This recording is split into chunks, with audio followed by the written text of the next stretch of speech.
আজকের এই এক্সপ্লেনারে সবাইকে স্বাগত।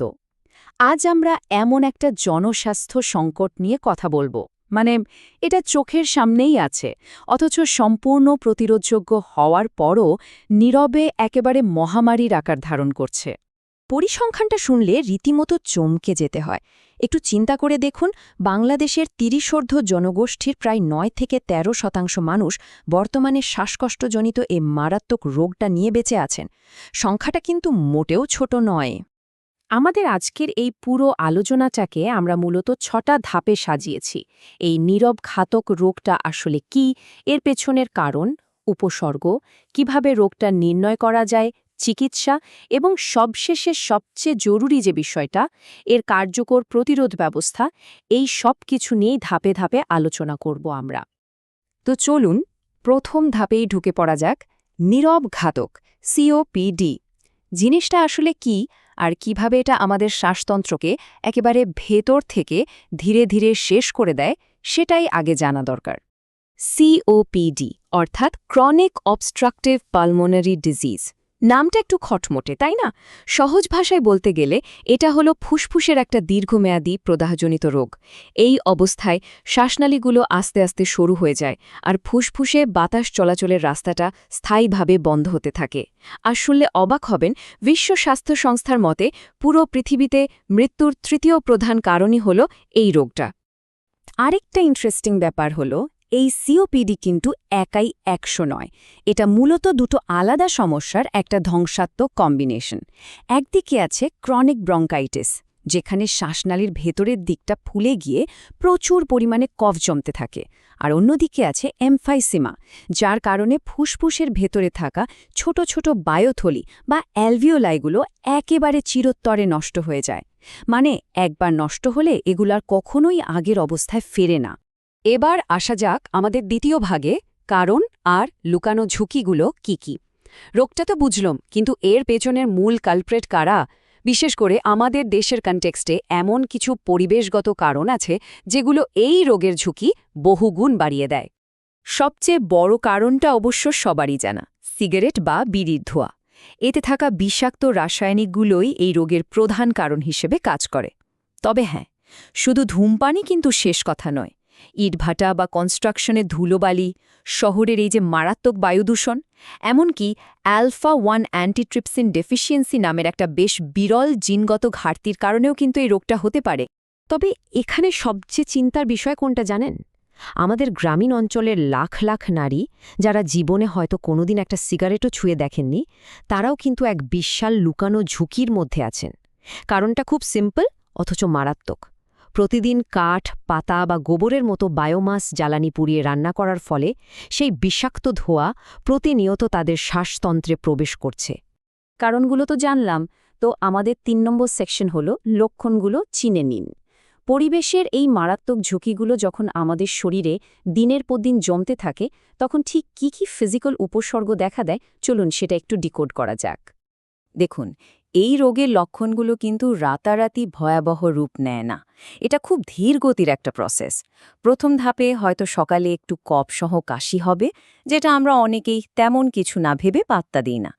এরপর দ্বিতীয় ধাপে সামান্য একটু হাঁটাহাঁটি বা পরিশ্রমেই দেখবেন হাঁপিয়ে উঠতে হয়। এরপর শুরু হয় বুকের ভেতর সাই সাই শব্দ আর একটা চাপা ব্যথা।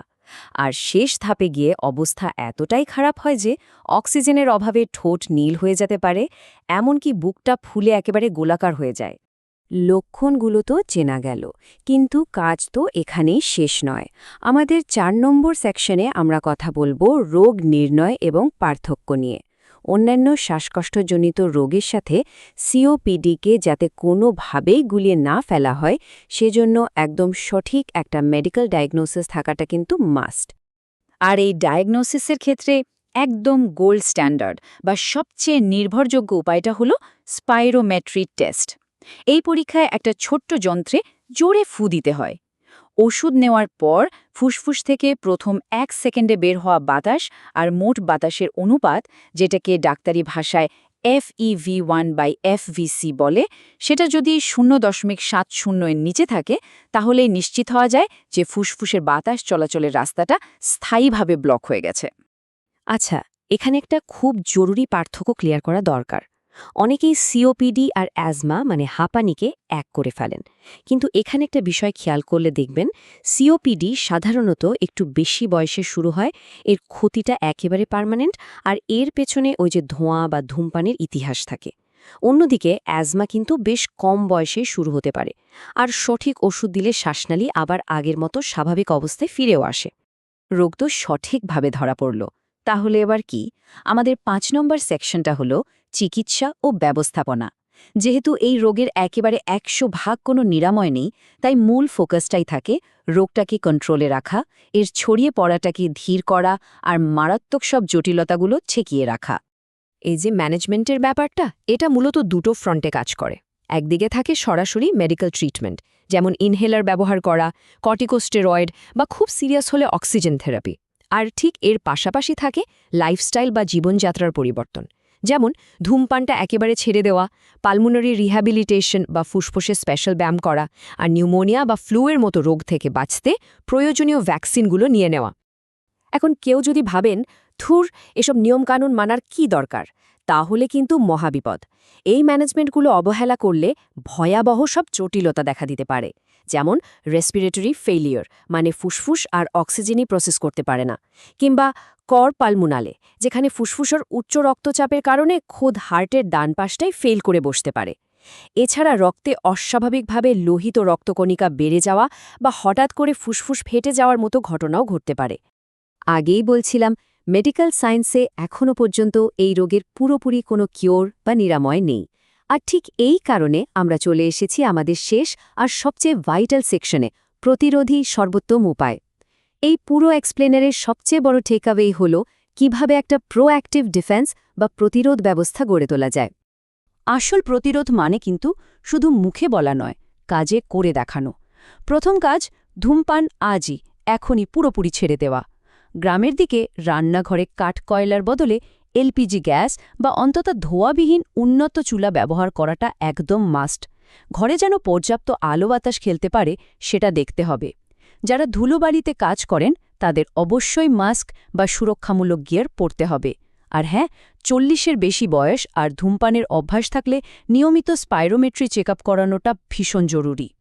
এই এক্সপ্লেনারের একদম শেষে এসে একটাই প্রশ্ন রেখে যেতে চাই, আজ কি নিজেদের ফুসফুসে সুরক্ষা নিশ্চিত করা হচ্ছে? এই নীরব ঘাতকের লক্ষণগুলো ফুটে ওঠার আগেই একটু সচেতন হলেই কিন্তু আমরা দীর্ঘমেয়াদী একটা সুস্থ শ্বাসতন্ত্র নিশ্চিত করতে পারি। আশা করছি আজকের এই তথ্যগুলো সবার বেশ কাজে আসবে। সুস্থ থাকুন, সচেতন থাকুন।